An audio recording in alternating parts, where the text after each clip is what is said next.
Bonjour à tout le monde, bonjour à toutes et à tous, à tout un chacun, à tous les téléspectateurs de la première chaîne de télévision privée du Sénégal. tey jii bu ànd ak dogalu yàlla ci émission matinale bii di Good Morning dinañ waxtaanee lool Palestine li ci waa Sénégal nar ak liñ ci bëgg a def ak ñun tamit ban taxawaay lañ ci mën a am pour indi suñu soutien jëmale ko ci ñooñu nga xam ne ñu ngi leen di jéem a faagaagal mbala ñu ngi leen di jéem a dàq ci seeni suuf. loolu lépp Mame Mactar Gueye bu ONG Jamra mu ngi ci plateau bi dina ci indi ay leeral. Mame Mactar dañ ko dalal ndax dañu gis njaxlaf bu mu àndal. ci yëngu-yëngu yooyu nga xam ne moom moo am ci diggante Israël ak Palestine te ça ne date pas d'aujourd'hui. waaw xam nga ayu Israël ak Palestine bi ñuy créé état israélien 1948 ba léegi defe naa mu ngi fêté son 73e anniversaire. kon daanaka ñun ñi ñëpp ku ci nekk ci ñun da nga judd fekk fi ay wi ba looloo tax baax na toujours buñ ci yëkkati kàddu ñu laayee biir tout tànk yi ñu xam li ko sabab lan la ci ay kàddu yu gàtt. xam nga première guerre mondiale bi dafa fekk mu amoon lu ñuy wax l'empire ottoman mu di diwaan bu yaatu ëmb dëkk yu bari bari. Syrie ci la bokkoon Liban Palestine Égypte ba Arabie empire la woon léegi nag bi nga xamee ni que empire ottoman dem na def alliance ak allemand yi yaakaaroon ne allemand yee gagné guerre bi ndekete c'était le mauvais choix parce que les empires français et britanniques dañu song allemand yi Allemagne daanu fa la empire ottoman doxee itam daal di mabba bi mu mabbee nag européens yi daal di daje nag ne il faut ñu séddoo Moyen-Orient parce que empire ottoman c'était le cœur même du Moyen-Orient alors ñu daal di jël Liban ak Syrie placé ko sous mandat français daal di jël Palestine placé ko sous mandat britannique ba ñu toogee nag ba deuxième guerre mondiale éclaté Organisation des Nations Unies daal di dawal yërmande ñeel les rescapés juifs du génocide hitlérien daal di leen ñi waruñu leen seetaan ne serait-ce que pour des raisons humanitaires war nañ leen utal fu ñu dëkk ndax ay SDF lañu. Hitler jàpp na seen maam yi lakk ñi mu yóbbu leen chambre à gaz ñi ci desandi dañuy war di taxawalu à travers le monde kon nañ leen utal un pays d'accueil. Communauté internationale bi jox mandat Nations Unies nag foofu la proposer le partage de la Palestine un état arabe mooy fi Palestine nekk tey et un état juif sauf te Nations Unies daf ci insister Jérusalem en raison de son caractère de ville 3 fois sainte parce que comme ni ko ñëpp a xamee dans sa partie est les 3 grandes religions monothéistes révélées ku ci nekk am nga fa un lieu saint. Christianisme avec le Saint-Sépulcre bi ñu jagleel Sayyidina Isa Jésus-Christ.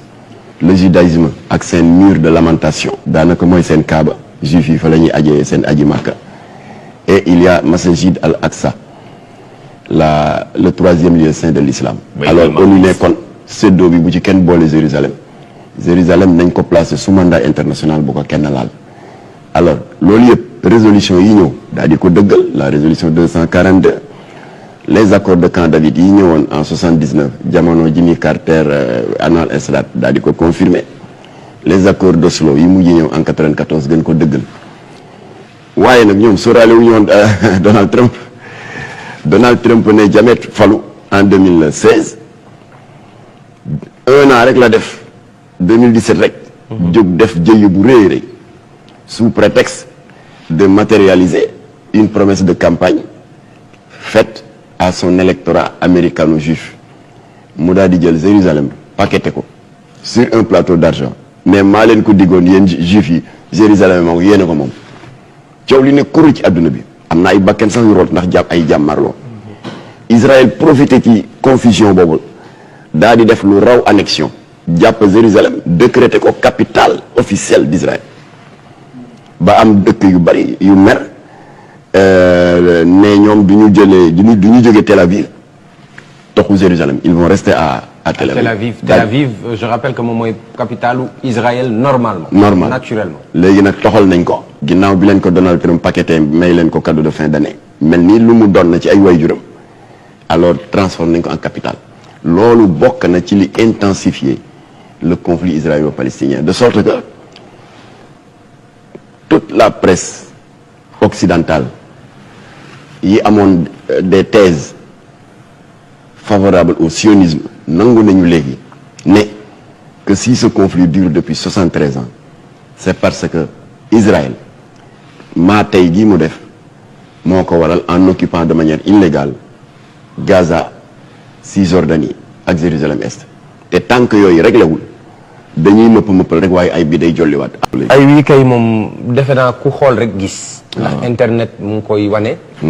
médias yi ci àdduna bi yëpp ku nekk nga koy naqaroon yi nga xam ne sax danoo ragaloon juif yi. waaw nekk ni commencé nañoo gis ne mbir mi nag nuru na leneen. mais li ma bëgg a xam mooy ummatul islamique. la umma islamique dans le monde. elle est majoritairement plus énorme que les juifs. Ah oui, écrasante majorité. Écrasante majorité boo weesoo christianisme musulman yi ñu ëpp ci àdduna bi. léegi naka la ñu mën a amee daanaka lu tim ci ay 10 millions. ñu terroriser ay milliards yi doomu aadama ba jàpp ci ñenn ci ñoom di leen wan doole ñii am nañ droit am armée ñii am nañ droit am ay xeer intifada.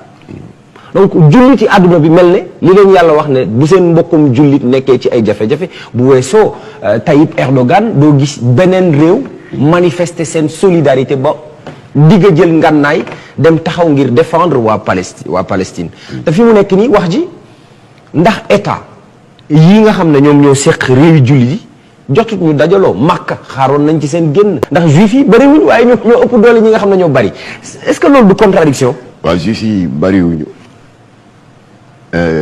arab yi leen ëpp doole waaye dafa am borom doole bu ko ngemb muy États-Unis loolu moo déséquilibré l'enjeu international de ce conflit juste avant ay wi di jolliwaat nii États-Unis avec l'avènement de Biden renouvelé woon ses accords de coopération militaire et de fourniture en armement à Israël des armes hyper sophistiquées da ngay xool ni ñu bombardé le siège du CNN arabe la chaîne du Qatar Al Jazeera avec une précision millimétrée dans une bourgade bu day ni Gaza F-16 tiim un immeuble de 13 étages ñu ne Al Jazeera fa ne Israël daf koy bombardé ndax dafa am ay soupçons ne deuxième ak troisième étage le mouvement supposé terroriste du Hamas dafa am siège waaye dañ ko tiim envoyé fa ay missiles tirés à partir d'avions F-16 mais immeuble bi dafa écroulé wu comme un château de cartes. Une explosion suivie d'une colonne de fumée et cet immeuble s'effondre. L'aviation israélienne vient de bombarder 7 tours abritant les locaux de la chaîne de télévision Al Jazeera en plein cœur de la bande de Gaza. Pas de victimes, le propriétaire avait été prévenu.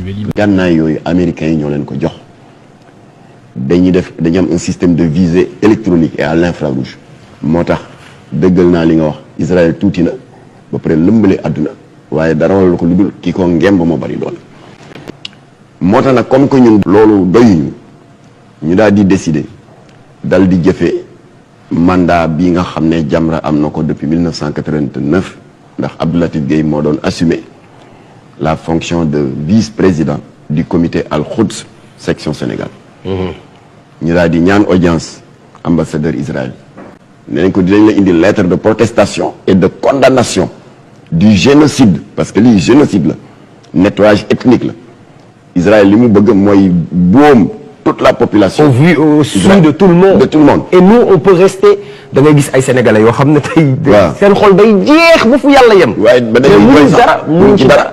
yow ban taxawaay nga bëggoon. taxawaay bi mu mënoon am mooy sukkandiku ci cër bi ko Nations Unies jox parce que n'oublions pas qu'il est le président en exercice du comité des Nations Unies pour l'exercice des droits inaliénables du peuple palestinien.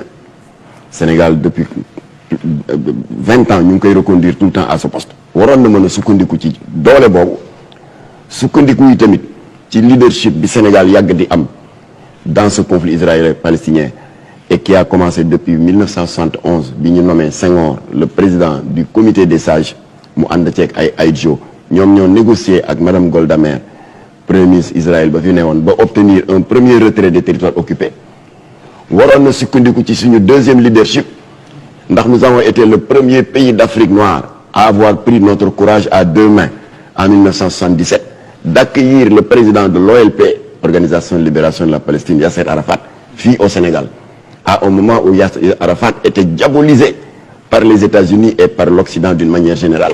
ba ñu koy taxé de terroriste. mënoon na sukkandiku ci suñu troisième leadership parce que non seulement accueillir nañ Arafat en 77 au vu et au su de tous, waaye l'année suivante Sénégal def lu kenn mësul def. Nous avons été le premier pays d'Afrique noire à avoir permis à l'autorité palestinienne ubbi fi une représentation diplomatique. ay bu mel ni am tooñ gu tar di boom di rey ay jigéen ak i góor ci jaay doole di leen tuur safara ki misil yow nga jóg naan bàyyi leen xeex bi xeex daf fi am wax kii dóore borom doole bii dóore ne ko bàyyil dóore bi après waxtaan doog am alors comme que d'accord ci nag ñun ñu daal di dem ambassade Israël déposer fa une lettre non seulement de protestation mais de condamnation du meurtre de masse, de exiger l'arrêt des bombardements. Après nag le retrait des territoires occupés kooku moom du suñu compétence. Alors ñoom ñu ne duñ ñu recevoir ma ne ko boole ñu recevoir dinañu taxaw ci mbedd mi meeting ba ñu nar a def dinañ ko def buntu ambassade Israël. Al Jazeera ñëw na. ambassade Israël dañ leen a bañ a recevoir. C'est une longue histoire waaye quand nous avons été fermes ci la ñu mujjee d'accord pour nous recevoir démb. Donc jox nañ leen lettre bi ba ñu génnee il y avait déjà un dispositif sécuritaire extraordinaire.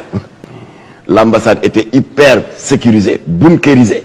Trottoir bi passage piéton bi sax dañ ko barré woon kenn am fa droit jaar ba ma génnee presse bi Al Jazeera ak presse bi ak presse locale bi ñëw ñu daal def suñu déclaration réitérée aux yeux du monde la nekk ci biir communiqué bi. Donc loolu mooy suñu première riposte. La deuxième riposte qui sera certes pacifique mais ferme et massive dootul Jamra rek léegi am nañu une large coalition contenant une trentaine d'organisations religieuses et de la société civile. na ñëpp a ñëw. Pape Sidi nag yow bugguma kenn jiitu la fa. ana kii bi ana Biram. Cheikh Diaby. ana Biram. Biram. ana nga bu indi yóbbante Jamra bi ma jox ko Pape Sidi ndax yóbbante àq la. yóbbante àq la il faut que ñun ñëpp ñu dem parce que ñun ñëpp mën nañ def suñu Facebook mën nañ def suñu Instagram. vous pouvez venir yóbbante Jamra bi waa Jamra ñoom ñoo ma indil. je peux venir je peux me déplacer. waaw waa Jamra gis nañ sa taxawaay. jërëjëf. sur la cause palestinienne. jërëjëf. en particulier et d'une manière générale contre l'injustice. yow fu injustice am yow nanguwuloo kenn jiitu la. wallaahi ci di ko xeex. jërëjëf. ñu jagleel la Kaala Yasser Arafat. le fondateur de l'organisation. le temps lui a donné raison ah. oui absolument. le temps lui a donné raison. jërëjëf Mame Mactar. booy ñëw na nga ko sol. altine incha allah dinaa def sama. non aljuma incha allah. nga indiwaale drapeau. danaa fa jullee juma. incha allah ñu ngi invité sénégalais yëpp. ñu ngi Mame Mactar maa ngi lay sant bu baax di la gërëm. dinañ ko yendoo fàttali. dinañ ko fàttali ci réseaux sociaux yi. dinañ ko fàttali ci télévision bi ak rajo bi. wane seen. cofeel ak seen naqar. ci li nga xam ne moom mooy xew ca Palestine. wax ne adduna bi yëpp nanu àndandoo. sanctionné yooya la xew. te bu ñu paree xëy na dinañ fa joxe ay dog yoo xam ne nit ñi seen i kër dinañ ko mën a def ngir yàlla. dog yi sax tàmbali na. te maa ngi remercier l'imam ratib de Wakam. Mouhamadou Lamine Diagne. ñoom defee gum nañu 5 millions de suratul Ikhlas. maanaam fi daawul mbokku Palestine. macha allah ak 16000 suratul Yaasin. ndax suñu borom dafa barkeel. ñaari surat yooyu. ci pexe noon ak noon bu bari doole. te Netanyahu bàyyiwul guddeeg bëccëg mu ngi tuuri bomb. kon ñun politique wuñu li ñuy demander à l'État du Sénégal de convoquer l'ambassadeur d'Israël pour consultation et pour lui remettre une lettre ferme de protestation. na ko Sénégal def. ndax Firawna moo ëpp doole Netanyahu fuuf te gis nañ fi mu mujj. kon nag jaajën jëf waa plateau Good Morning.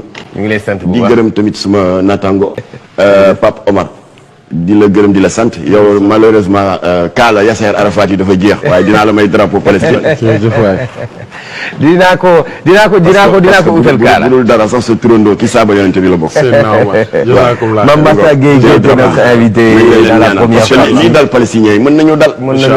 voilà comme cette année injustice proliférée wu dans le monde rek. ndax bu dul dara suñu borom moo ci téereem bu tedd bi ne innamal mu'minuuna ixwa ne jullit yëpp ay mbokk lañ. ça ne veut pas dire mbokk lien de parenté biologique waaye lien de parenté ci wàllu iman. parce que ñun ñoo bokk laa ilaha illallah muhammadu rasulullah. asalaamaaleykum wa rahmatullah. ñu ngi lay sant yàlla leen yàlla defal jàmm. gannaaw bu ñu waxtaanee si première partie bi lépp li nga xam ne moo aaju si coowum Israël ak Palestine te ñu koy ñaalu bu baax a baax sunu waajur Mame Makhtar Gueye wax na fan la jóge wax na ban taxawaay la Sénégal war a am avant lii ak tamit wooteem bi kon Abdoulaye maa ngi lay nuyu. Pape Omar di nuyu sama xarit Pape Sidi. waaye nga bàyyi ma rek balaa may tontu ci question boobu. ma gërëm bu baax suñu waajur wi fi jóge léegi muy Mame Makhtar Gueye ci liggéey bu am solo bi muy amal. ànd ceeg waa Jamra. donc liggéey la boo xam ne moom suñu borom dafa dogal lépp lu mu gis rek diine la ciy gis. taxawaay boobu mu am dafa am solo. doomu aadama damay faral di wax naan doomu aadama gis nga boo dundee ñaar fukki at ak juróom. bis boo dëddoo bàyyi fi loo xam ne dinañ la tudd 50 ans bis bu suñu borom defee nga dund 50 ans. nga génn àdduna bàyyi fi loo xam ne dinañ la tudd un siècle. mais ñaar yi bu la rombee sa dund daanaka pertement la te moom taxawaay bu am solo boobu la am. surtout ci l'islam. sànq dañuy waxtaan ci biti mu ne ma noo tudd ma wax ko sama tur Abdoulaye Ousseynou mu ne ma yow de da ngaa baax ndax sa tur Abdoulaye bi mooy bàyyi yonente Ousseynou bi moom mooy gis nga orientation bu muy am. souvent ci ay waxtaanam. orientation spirituelle boobu religieuse boobu dafa am solo. te taxawaayam daf ci man sëkk. la ilaha illallah muhammadun rasulullah